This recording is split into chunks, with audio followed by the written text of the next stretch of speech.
The measles outbreak in the Pacific nations of Samoa has killed 22 people, nearly whole children and 5.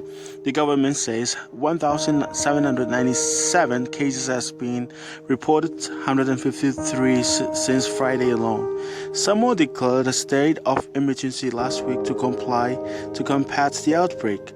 Whole schools are closed, children under 17 are banned from public gatherings, and vaccinations are now compulsory. The United Nations Children's Fund (Unicef) estimates Samoa's vaccination rate is between 28 to 40%. Samoa country profile it has sent 110,500 vaccines to the country.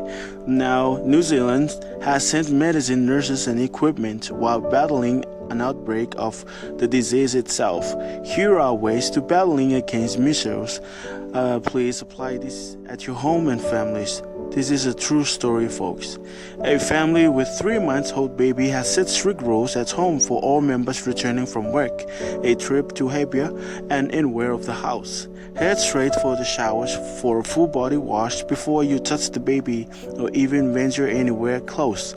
In only a week, and so since the rule was enforced, the family grandmother is starting to feel the strain of 2 to 3 showers a day.